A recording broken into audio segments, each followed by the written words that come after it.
এই রকম একটা ঠান্ডা ঠান্ডা ওয়েদারে মুখরোচক কিছু না হলে কি চলে বলো তো বন্ধুরা। তাই বর বলল বানিয়ে ফেলো ধোসা। ধোসা বানানোর জন্য আমি এখানে নিয়েছিলাম কাঁচা লঙ্কা কুচি, ধনে পাতা কুচি, ধুয়ে নিয়েছিলাম কারি পাতা আর টমেটো কুচি আর আদা কুচি, নিয়েছিলাম টক দই, বেকিং সোডা, আর ছিল সুজি, আর ছিল সাম্বার মশলা। ধোসা তো শুধু খাওয়া যাবে না, তাই বানিয়ে ফেলেছিলাম সাম্বার। সাম্বার বানানোর জন্য নিয়েছিলাম কুমড়ো, আলু, বেগুন, ডাঁটা, আর এখানে দেখো ফুলকপি আর কড়াইশুঁটি রয়েছে, যেটা আমি ধোসার আলুর পুরের মধ্যে দেব সেই জন্য নিয়েছিলাম। আর এখানে নিয়েছিলাম অড়হর ডাল, যেটা আমি গরম জলে ভিজিয়ে রেখেছিলাম।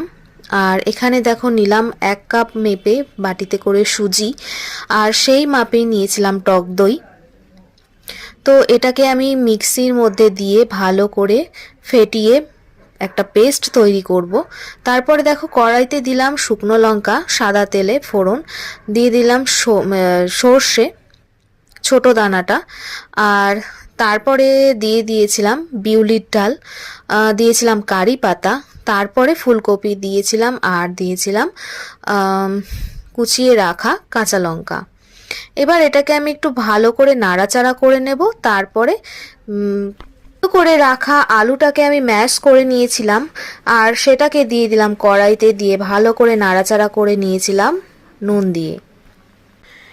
সেটা নামানোর পরে কড়াইতে আবার দিয়ে দিলাম সাদা তেল, দিয়ে দিলাম কারি পাতা, শুকনো লঙ্কা আর সর্ষে ফোড়ন দিয়ে সবজিগুলোকে একটু নাড়াচাড়া করে জল ঢেলে দিলাম সাম্বার মশলা দিয়ে।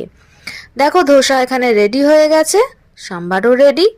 তো চলো এবার খেয়ে নেওয়া যাক।